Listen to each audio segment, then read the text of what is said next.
Good evening. I'm J. Lenora Bressler, and welcome to the November 3rd, 2017 edition of the Bible Delight in the Details.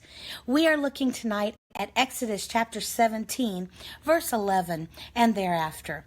There's a very interesting, somewhat curious expression and story about Moses and one of the earliest battles. It was between the Israelites and the Amalekites, the first people groups to battle against the Israelites as they were in the wilderness and preparing to go into the Promised Land.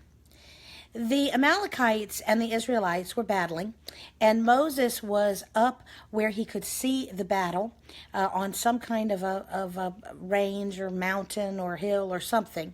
Anyway, where he could observe it. And we are told in Exodus chapter 11 that as long as his hands were raised, the battle went well for the Israelites.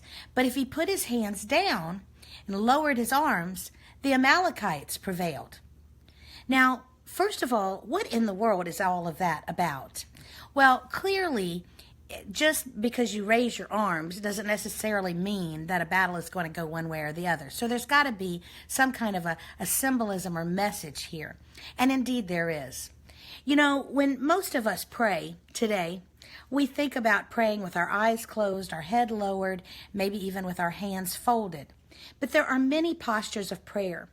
And one very well-known posture of prayer, particularly in the ancient world, was standing up with your arms outstretched, especially with palms raised up toward heaven in a supplicant's prayer, and even looking up toward God. It's a very respectful, but also a very urgent, a very proactive, intentional kind of posture of prayer. It's the kind of prayer where you are earnestly seeking immediate help, immediate answers and support from the Lord. And indeed, if you're in the middle of a battle, that's exactly what you want. You're not praying for an answer down the road. You need help and you need it now. And so what I think we're supposed to get out of this really fascinating story is that when Moses was consciously, intentionally engaged on intercessory prayer on behalf of the people of God, God wanted to show that he was clearly receptive to that kind of prayer, to the sincerity, to the urgency, to the transparency, and the honesty of those kind of prayers. Now, when Moses let his hands drop out of that posture of prayer, then doesn't mean that he had stopped praying, but from a symbolic standpoint, I think that that's what we're supposed to get. Whenever you stop praying intentionally, passionately, and forcefully, you have to realize that God is taking stock of that. And he wants us to be very passionate in our prayers to him and very direct, knowing that he will give us help. He will provide the support, the grace, and the strength that we need. Now, curiously and very interestingly, the account also tells us that because of this, Moses was trying to hold his hands up, and he got tired.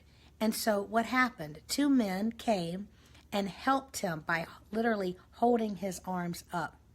Isn't that a beautiful picture of what we as fellow Christians are to do with one another? We are to encourage and to help one another. Physically, they actually were tangibly holding up his arms, but also spiritually as well. We are to pray, come alongside, and lift each other up in prayer, praying together as well. It's a beautiful picture, it's a physical picture of a spiritual truth.